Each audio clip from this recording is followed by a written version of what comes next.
Hey everyone, this is Alex Titus and Ben Bowman. Welcome back to another episode of the Oregon Bridge.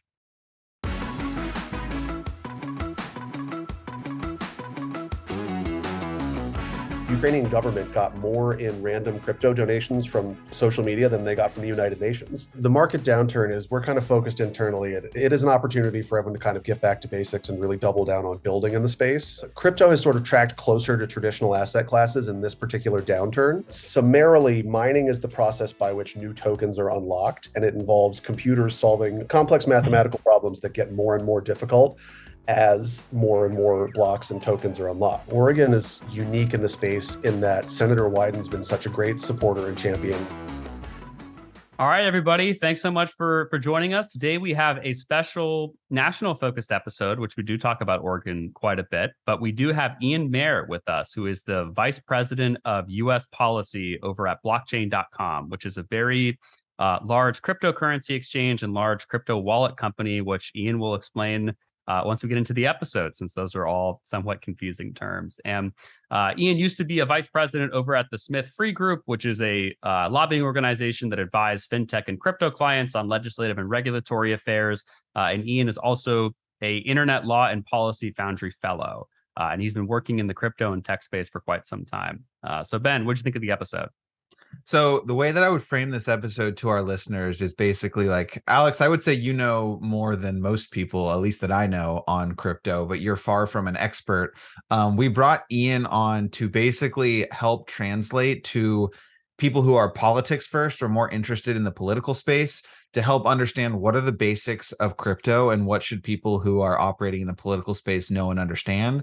So we cover Bitcoin mining. We talk about what the blockchain is. We talk about the merits of crypto and its how it can be used. We talk about the recent market downturn. Like, this is a very basic level. What should people in politics know and understand about crypto, blockchain, etc.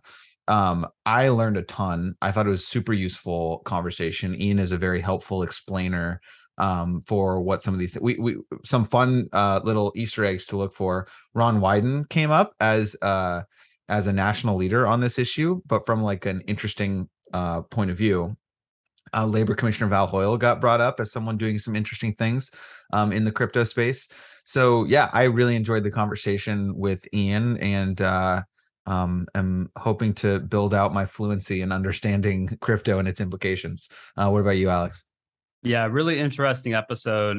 We talk about a lot of topics, and I think the most interesting thing that's going on with crypto, which Ian talks about, is it's really the wild, wild west right now, because there's not really much going on from a federal perspective on regulation, but it's really coming from the states, and the states are taking the lead on it. So Ian kind of talks through that in the episode a little bit more about what that means. And then we did just want to say too, if you would ever take financial advice from two dummies like us that should question your financial decisions, this is that nothing in this episode is meant as financial advice or investment advice. This was just meant for educational purposes. So everyone, thanks again for taking the time to listen to the episode. Definitely go check us out on YouTube, and we'll see you in the episode. Thanks, everyone.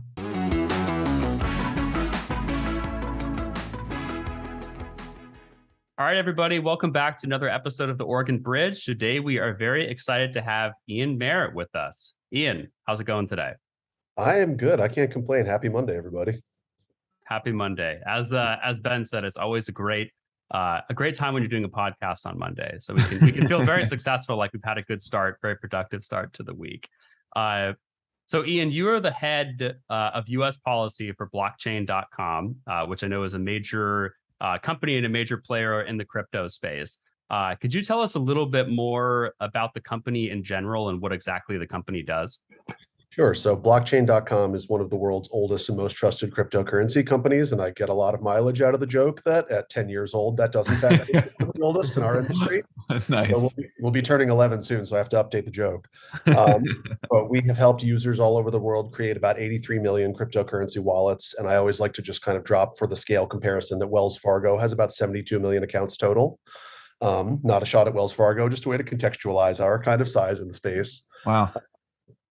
We do operate a cryptocurrency exchange that's top 30 worldwide by volume now. I'd have to double check that, but sort of like a Coinbase or a Gemini or one of, another thing like that. And we're also one of the leading providers of institutional services. So, kind of more sophisticated family offices, hedge funds, people who've decided that they're kind of comfortable with their level of understanding and the kind of risk and volatility that can be involved and want to get more involved in the space. And then, because this is kind of supposed to be, of course, an understanding podcast.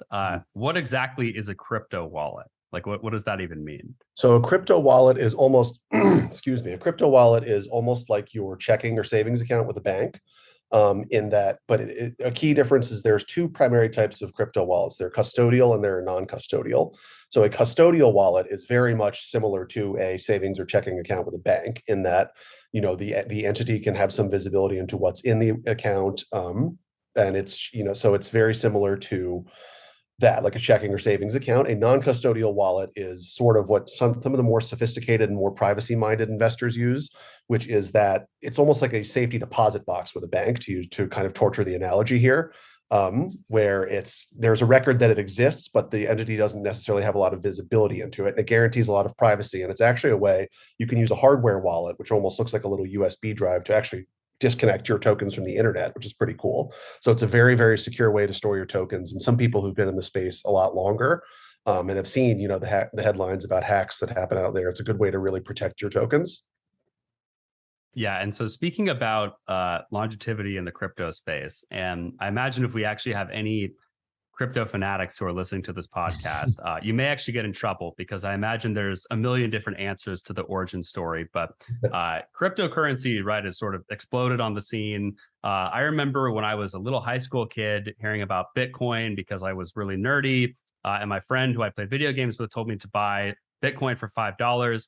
Unfortunately, I asked my parents and they said, no, I could not use their credit card, which of course that couple $20 in Bitcoin, would have probably paid for like all my children's, college fund at this point, which is unfortunate. But hindsight is 2020. I know hindsight. Nerdy gamer Titus really had some big ideas out there when I was 13 or 12 or whatever. But we miss him. Yeah, we miss him. But Ian, can you kind of walk through, like, when did crypto start? Is there kind of like a moment when, there's a gajillion different coins now? I know Coinbase has like hundreds of coins that they list that different people could buy. When did this all kind of get started, and what's the backstory with it?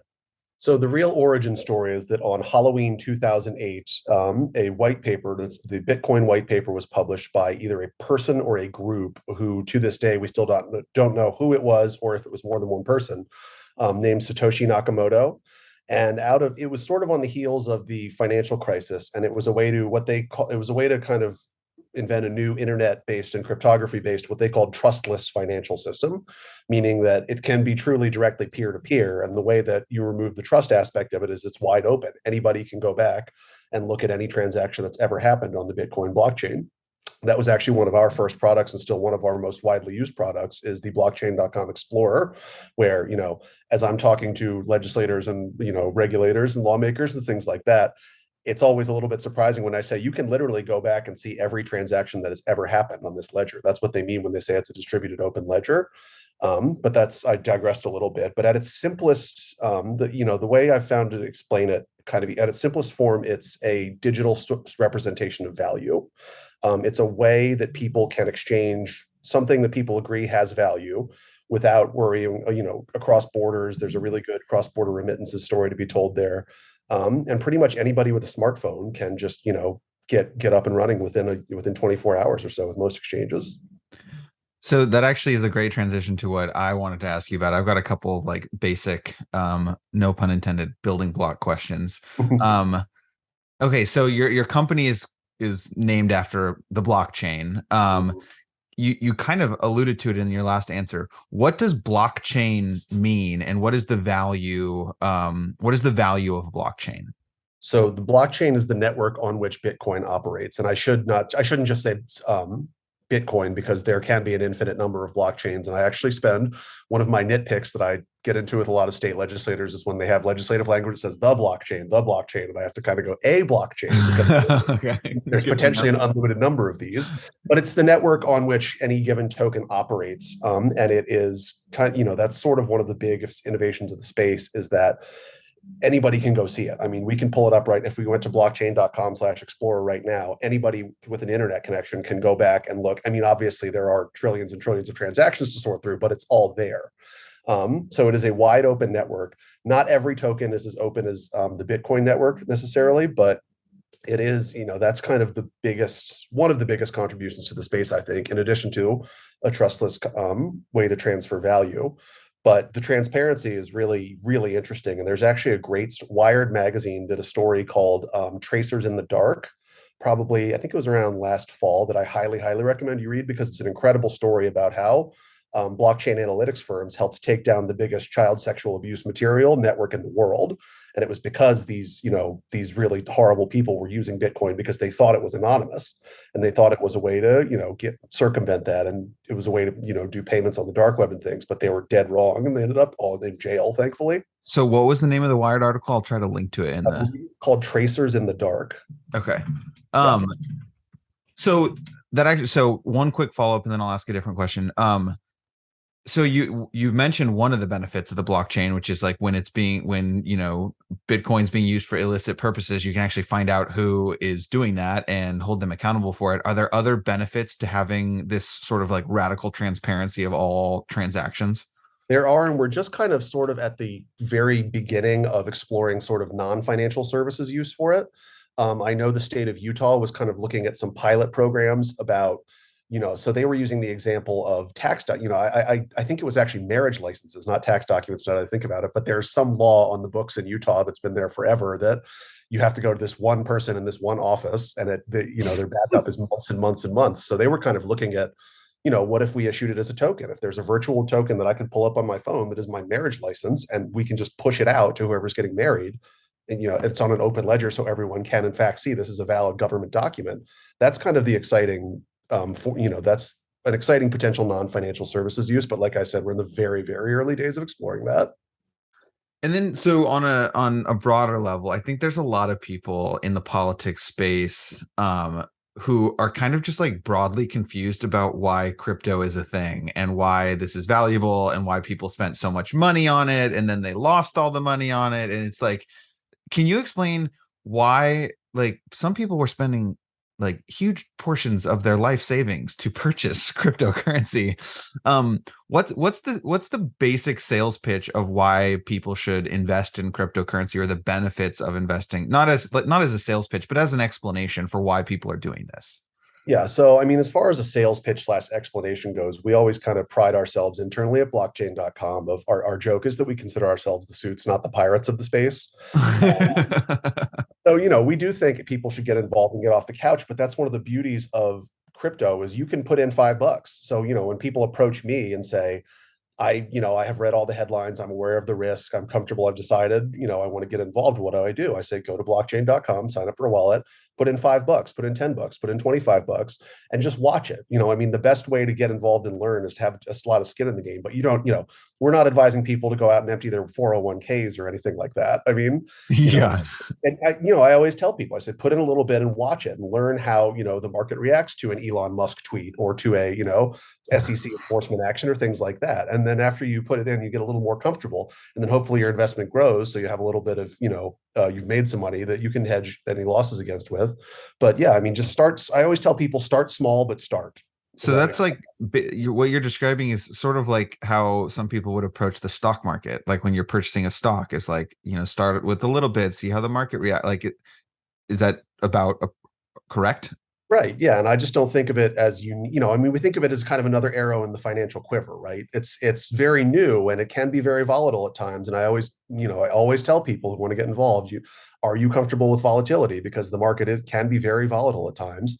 But you don't have to put in thousands and thousands of dollars. You can just start with a little bit and learn the ropes. And then once you feel a little bit more comfortable, you can branch out of, some of the more popular tokens if you'd like to and get more exposure there. But, like I always bring it back to start small, but start. So one quick question, and then I'll go back to Titus. Okay, so people, let's say you've invested in crypto, you've got several different coins in your wallet. Are there daily uses of crypto that people are like, aside from it being an investment opportunity where people could either make or lose money, are there daily uses of having crypto or other uses of having crypto? So that's a really good point and a really important point, and something that I run up against a lot of all the time in my work is that a lot of the kind of transactional and use as a means of exchange examples are not in the U.S. Okay. It is really, I mean, it is kind of a godsend for places that currently don't have or either an unstable currency or not access to a stable banking system. And Uh, a good friend of mine, Niraj Agrawal with Coin Center, who's been involved since pretty much day one for about 12 years now, has always said that Ukraine was kind of the real world use case that he had been waiting for, where mm, for the first time ever, I mean, the Ukrainian banking system was obviously somewhat destabilized. And the Ukrainian government got more in random crypto donations from social media than they got from the United Nations. And it worked. whoa. So, I mean, it was literally people just pitching in with, goodwill on the internet. And they were able to, send it to a verified address that was confirmed belonged to the Ukrainian government. And they were able to spend it on first aid kits and bulletproof vests and things like that. That otherwise they would have never been able to get that money just because there's, their situation they're in.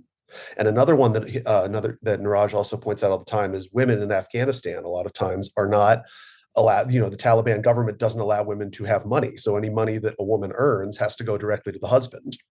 And they So there's a really good story, probably 4 or 5 years ago now, of a woman who was operating a small business in Afghanistan and figured out, I can pay my female employees who might not have the best, or most healthy home situation. This is a way for me to get them money. Hmm. Alex? Yeah, no, that one's particularly interesting. And actually, the a real use case that I thought of, which I wanted to, I just didn't own any cryptocurrency at this point, was sort of this is my awakening to the global financial market. Was I was doing a fun trip to London with a couple of friends. I was about to get on the plane, and I got a call from my bank that my credit card was stolen. So they're like, "We're shutting off your account immediately, and you'll get your next one in 5 days." And I was like, "Well, you're gonna send this to this temporary location. I'm in the UK." So when I got there, one of my friends, they had to pay for all my stuff, my train tickets, etc. And I had no way to pay her back because I couldn't pull out cash. And you can't use Venmo when you're in the United Oh, Kingdom for Right. US. So at that point, I was like, oh, actually, this cryptocurrency thing kind of makes a lot of sense because I could send her some Bitcoin, then she could do it. Of course, neither of us were that sophisticated at that point to do that. But yeah, the Ukraine example makes a lot of sense to me because it's probably very hard for someone in the US otherwise to, send currency over that many borders. Basically, of course, there's the exchange and all of that sort of stuff. So I think that's that is a really good example. And then, yeah, just kind of speaking of that, I did want to talk about just kind of some recent news, which is that we've seen a lot about, of course, the stock market is down quite a lot this year. There's a lot of cryptocurrencies that are down. There's, I believe, a cryptocurrency called Luna, which at one point was pretty valuable, but basically had crashed down to zero. And I won't ask you to comment on any of the specific currencies, just because there's so many of them to track. That'd probably be a very difficult thing for anyone to keep track of. But what's kind of going on in the crypto market right now? Like, why are prices dropping? Is there kind of any evidence is there like any real change? Or is it just kind of the stock market is dropping, so the currencies are following? Like, what kind of, in your perspective, is happening there? The market downturn is we're kind of focused internally. It is an opportunity for everyone to kind of get back to basics and really double down on building in the space. So, it's obviously tough, and there has been an impact to both retail and institutional markets, but it's an opportunity really to kind of build, to get back to the basics and focus on how to ship a really excellent product to consumers. It is a little bit kind of macroeconomically interesting in that crypto has sort of tracked closer to traditional asset classes in this particular downturn. That's not necessarily, here nor there. That's not necessarily indicative of anything like that happening in the future or anything like that. But it's just, there is sort of a worldwide sort of, I hate to use kind of a silly term, but there's a economics analyst I love on Twitter named Kyla Scanlon, and she has coined the term vibe session, meaning that a lot of the economic fundament, yeah, well, I just think it's brilliant because a lot of the kind of fundamental economic indicators are pretty good, right? I mean, apart from inflation, there's more job openings and available workers to fill them, things like that. There are obviously supply chain challenges, but there's this kind of almost malaise that everyone sort of thinks everything's heading in the wrong direction. And that may be true or that may not be true. We won't know for a few, potentially in a few months to a year, but I just think the term vibe session kind of nailed it, where the general consensus is that the economy is not good right now, even if some of the indicators are pretty strong. That's very fun. Our friends at the Realignment podcast, Marshall and Sagar, talk a lot about vibes in politics. How the future of politics is about vibes, which I think is very funny and also weirdly spot on. I wanted to ask about a topic that I don't know very much about, which is mining, the mining portion of Bitcoin. And what I know is that there's some environmental concerns around Bitcoin mining. Some people who believe that this might be accelerating climate change. Can you walk us through what the process of Bitcoin mining is and why folks are concerned about the environmental impact? Sure. And I'm not a mining expert, but I can give an overview. The Texas Blockchain Council has done a lot of really good work on mining for anybody listening who might want to do a little bit of a deeper dive on that. But summarily, mining is the process by which new tokens are unlocked, and it involves computers solving complex mathematical problems that get more and more difficult as more and more blocks and tokens are unlocked. Now, where the kind of environmental concern comes into it is that those problems get, you're not solving these problems with a MacBook. You need serious computing power. So some people figured out that I can go out and actually buy graphics cards for computers, for gaming computers, or very powerful kind of processing machines, and put tens of thousands of them on a rack in a warehouse, and I can actually compete for these tokens. A lot of people I shouldn't say don't really care, but when mining first kind of really started to take off, people just wanted electricity. They didn't really care where it came from. And a lot of states that kind of set up some incentive for mining are not fossil fuel dependent, but still have pretty big fossil fuel footprints. There was actually a big dust up in New York about this just earlier this year, where a plant that was a coal-powered plant that was decommissioned was actually brought back online to mine Bitcoin, and that did not go over well in a very blue state legislature, as you can imagine. Yeah. And actually, sort of a fun aside there is that the plant was converted to liquid natural gas before it was brought back online. Okay. And I was actually at a dinner with a bunch of elected officials in New York, and I just asked them, I said, how many people knew that? And not a single one of them did. So Okay. the messaging there is very important. But yes, and then it's a lot of use of fossil fuels, but there is a silver lining to it that to be economically competitive as a Bitcoin miner, I absolutely need to minimize my energy costs. And more, we're seeing that the cheapest source of energy in this country is renewables. I believe wind was officially the cheapest source of energy last year. So I kind of have a natural incentive built in to be, if I'm a Bitcoin miner, to gravitate towards cleaner renewable energy. Interesting. Okay, that is helpful. My next question is about and I think this is like Oregon in particular, but I imagine this is a national trend.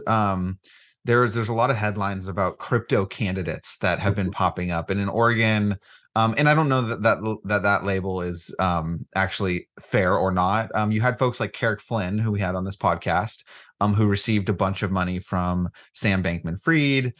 You also had candidates who made their own wealth through crypto. Matt West was one.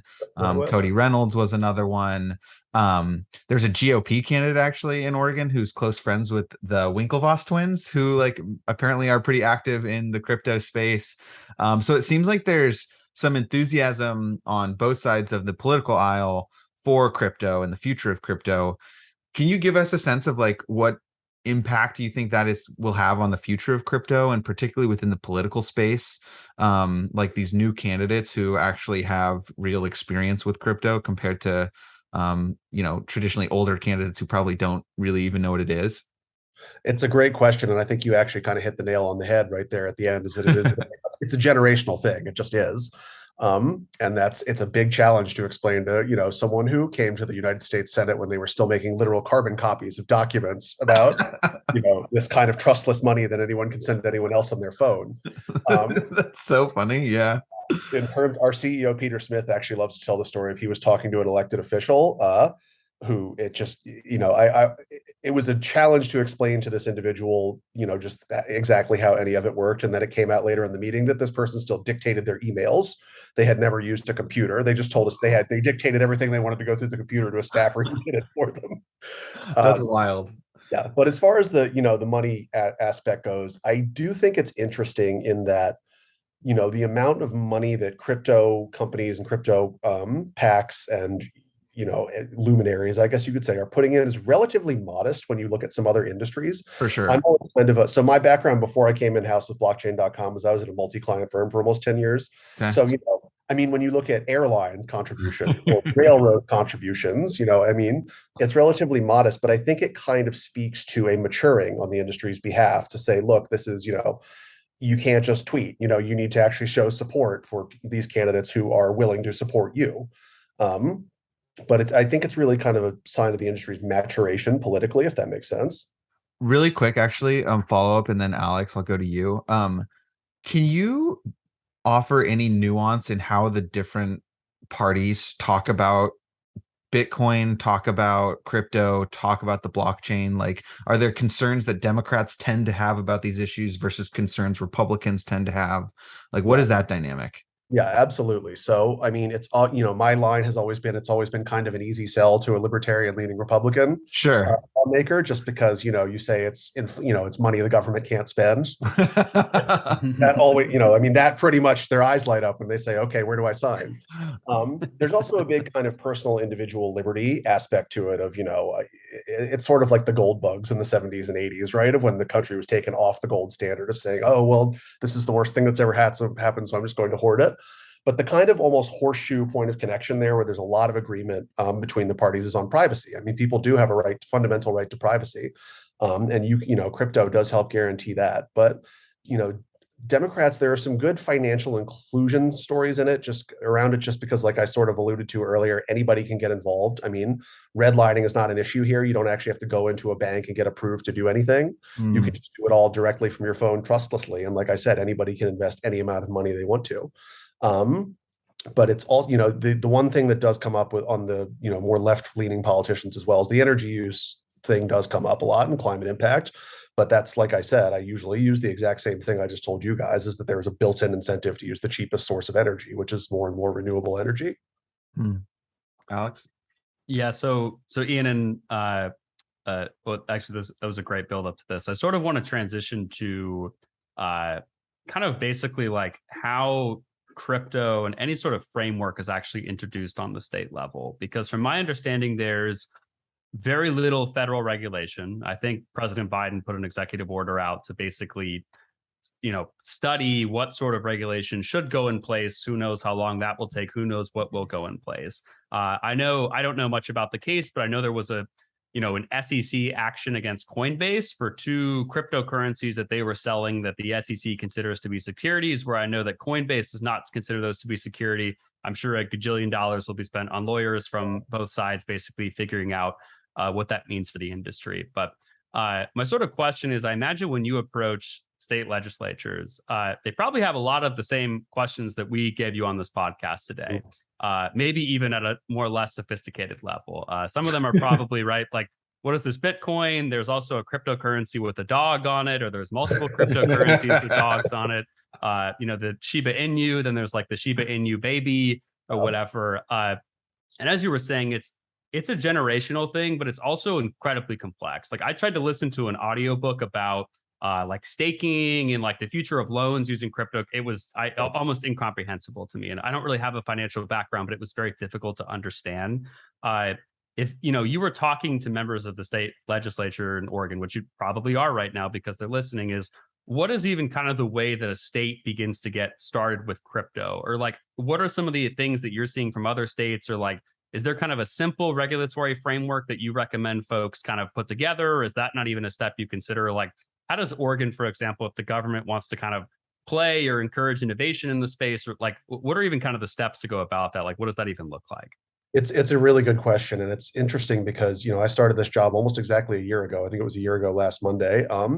And the states are not waiting for the feds on this issue. I picked that up very quickly. That, as I mean, I always tell people that the kind of glacial pace of legislation and regulation is a feature, not a bug. It's meant to be a very prolonged deliberative process because the ramifications are massive, especially when you're, trying to stand up a regime for something completely new.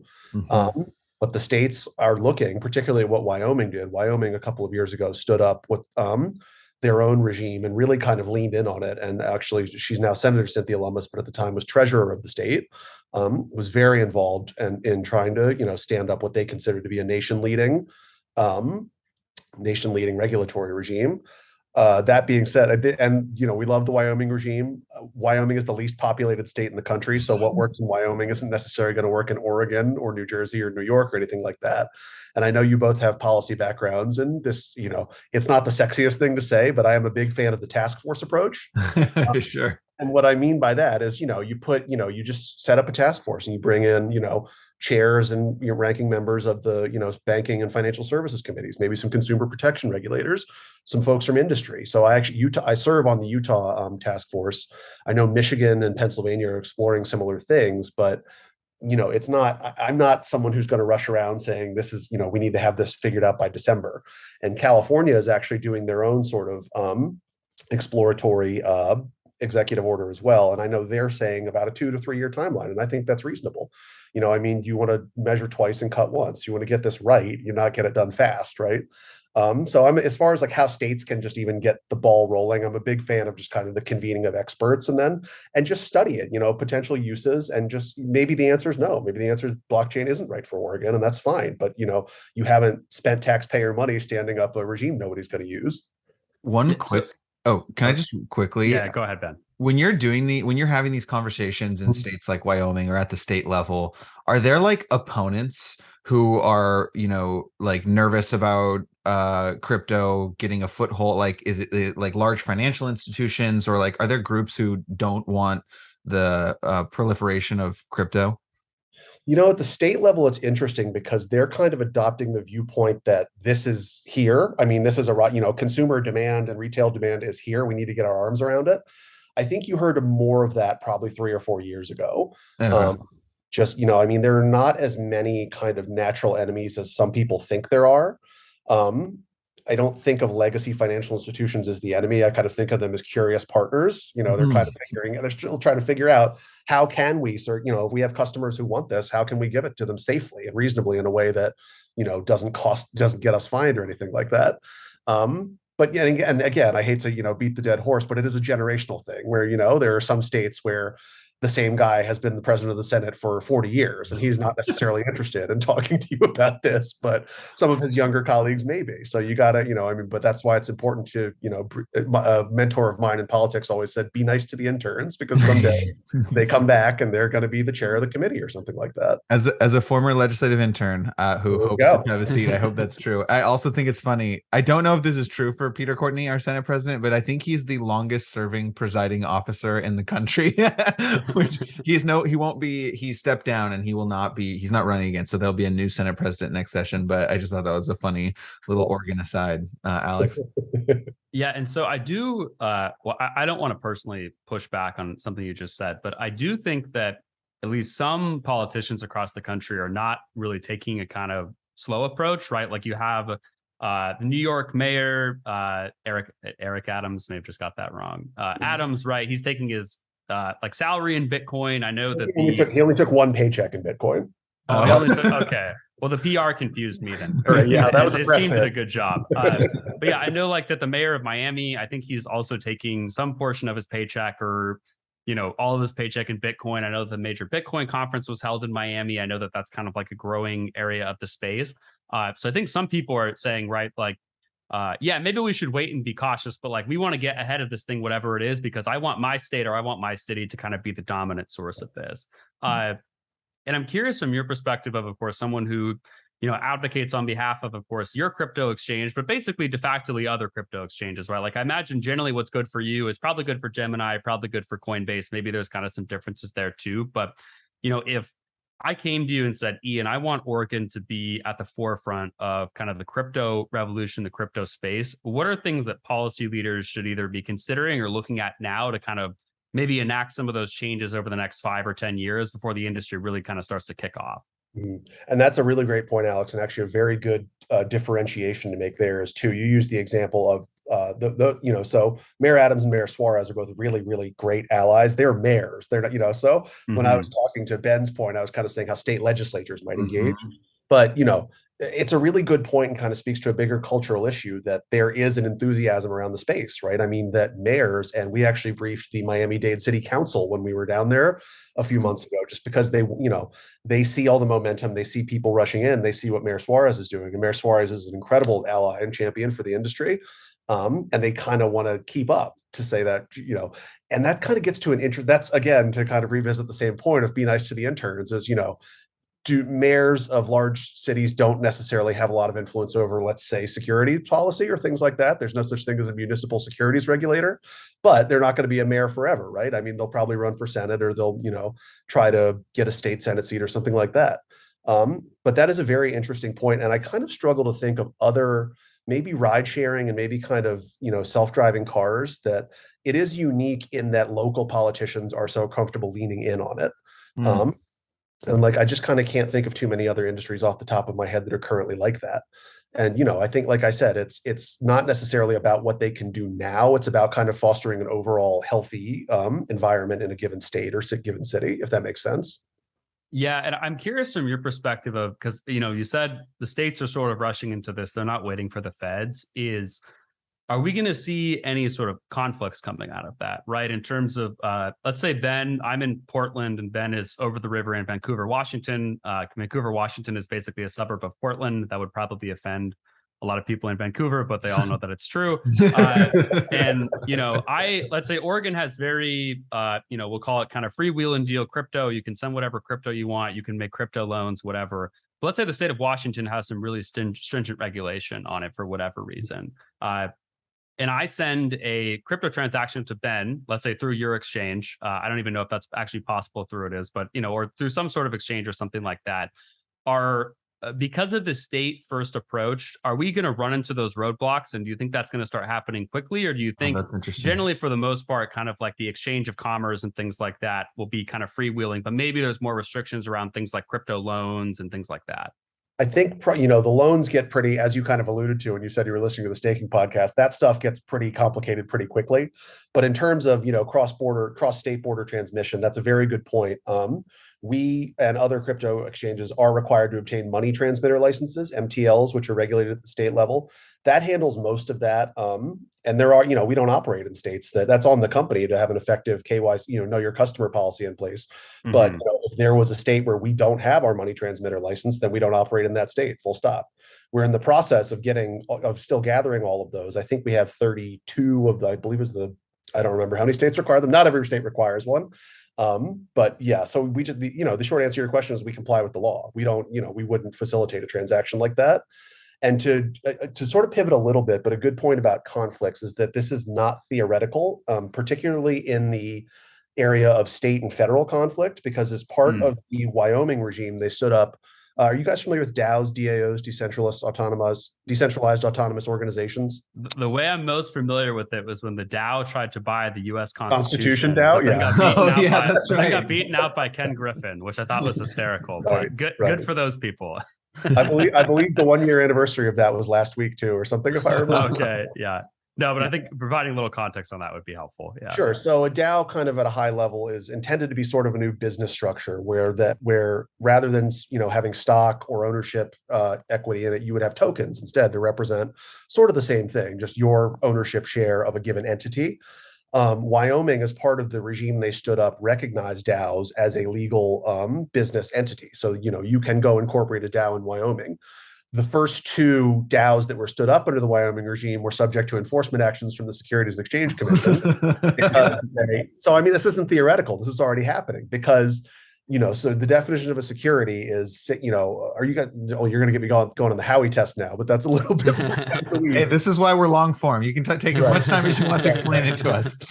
So if I invest money with the expectation of a return based in a common enterprise, based on the efforts of others, that looks a lot like buying a stock, right? Sure. So that's sort of the real kind of, there are a lot of unanswered hard policy questions around this, because the nice edge thing is, is an autonomous organization that only exists on software? Is that or only exists as software online? Is that a common enterprise that is, doing some kind of labor expected to generate a return?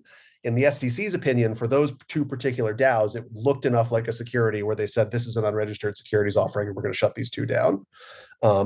that's really kind of one of the Wow. more interesting cutting edge things out there, because there was also a movement, a couple of states, I know New Jersey and Tennessee wanted to grant DAOs the same legal status as LLCs.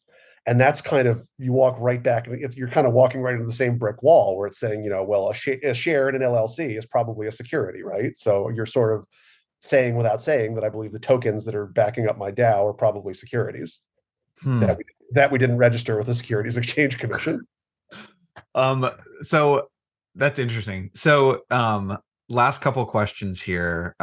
When you think about the next 5 to 10 years, what will the future of the industry look like? What are the goals of the industry? Is it to stand up regulatory frameworks in more states? Is it national legislation? Is it flying under the radar? What do you see as the next 5 or 10 years for the industry? I really feel like President Biden's executive order was kind of the beginning of what I'll call the real drill. And there's a kind of, crypto is a very fast moving industry, and there's kind of, to get back to what I referred to earlier as the glacial pace of regulation and legislation. Yep. This kind of everything has to be done right now mentality. And that's just not really a winning or realistic political engagement strategy. And actually, when I first joined the company, I was telling, our executives that the last successful regulatory overhaul that I personally worked on took 7 years. Wow. In an industry that can look radically different every 2 years, it's a big question. It's a big unknown question, which is why one thing I push for in a lot of state legislatures is look back provisions. I always say, something that seemed like a good idea in 2015, probably, I shouldn't say probably, but could look like a really bad idea in 2022. Does that just mean like a sunset where like it has to be reapproved in 5 years or something? Not like, I mean, a sunset would be great, but I don't think people want to, have to redo the whole thing every 5 years, but more of just kind of like a 2-year, 3-year look back. What do we think is working? What do we think I isn't see. working? Let's have the ability to change those parts of the legislation. But yeah, so I think you're starting to see we're kind of in the top half of the first inning, to use a baseball analogy, in that a lot of these reports that the federal agencies were tasked with writing by the executive order will start to come out probably September, October, November. But people should understand that's the first step. That's not the last step. I mean, these are not going to be a hard and fast rules about how, the crypto industry is allowed to operate. There'll probably be requests for comment. There'll probably be public roundtables. There'll probably be a lot more consultation before we see anything like final rules. I don't want to, presuppose anything, but like I said, I think we'll have a better idea of what that might look like next winter. But it's not going to happen instantly. And that's a good thing. I mean, it's meant to be a deliberative process because it has enormous ramifications. Okay, my last question is, and we don't usually ask this question, but given our audience of politicos in Oregon, is there any question we didn't ask or any topic we didn't cover that you think should be on the radar of people who work in the political space at the state level? It's a really good question. And Oregon is unique in the space in that Senator Wyden's been such a great supporter and champion. And he's very much tuned in kind of on the privacy aspect of it. And it's very interesting. You should remember that he didn't get involved because of crypto. He got involved because of programmers. And that's always been who he is. Going back to the 90s when he was in the House, he is kind of the original code is speech guy. That's by telling people you're not allowed to code or program certain things, you're restricting their First Amendment rights. Did not know Commissioner Hoyle has also been really kind of interested in the space. Hopefully she gets a different title come November. I certainly hope so, although I know Alex doesn't. But she came to DC and did some interesting, just kind of, I want to learn more about this stuff meetings. And those were great discussions as well. But it's kind of, I'm not someone who likes to dictate what I think state governments should and shouldn't be doing. I will just reiterate, I'm a fan of the task force approach. I know, like I said, it's not the sexiest solution. You're not going to, stand something up in a week, but I think it's the right thing to do when you're looking at something as novel as this. Awesome. Convene the experts and take the time and get it right the first time. Oregon does love task force, so that is probably something that will happen. But Ian, thanks so much for taking the time and coming on the show today. Hopefully it was intellectually stimulating for you as much for us. But I imagine that's probably the baseline. You can get much more in depth. But yeah, thanks again for coming on. And then before we let you go, so where can folks go and check out your company? Where can they maybe find more policy related resources related to cryptocurrency? Feel free to kind of sound off on that. So we are blockchain.com, easy enough to remember. For policy questions for your audience, please feel free to reach out to me directly. I'm just Ian at blockchain.com, IAN at blockchain.com. I was very fortunate there were no other Ians in the company when I started, so I got that email address. I mentioned Coin Center earlier. They're one of the originals and they're one of the best. I think they're just coincenter.org. They have done a lot of really, really good high level, very sophisticated thoughts and analysis around this. So we also on our own website have a bunch of very good educational materials for kind of crypto 101. People, want to learn more about it generally before jumping in with both feet. So yeah, I would say our website for policy questions, just reach out to me directly.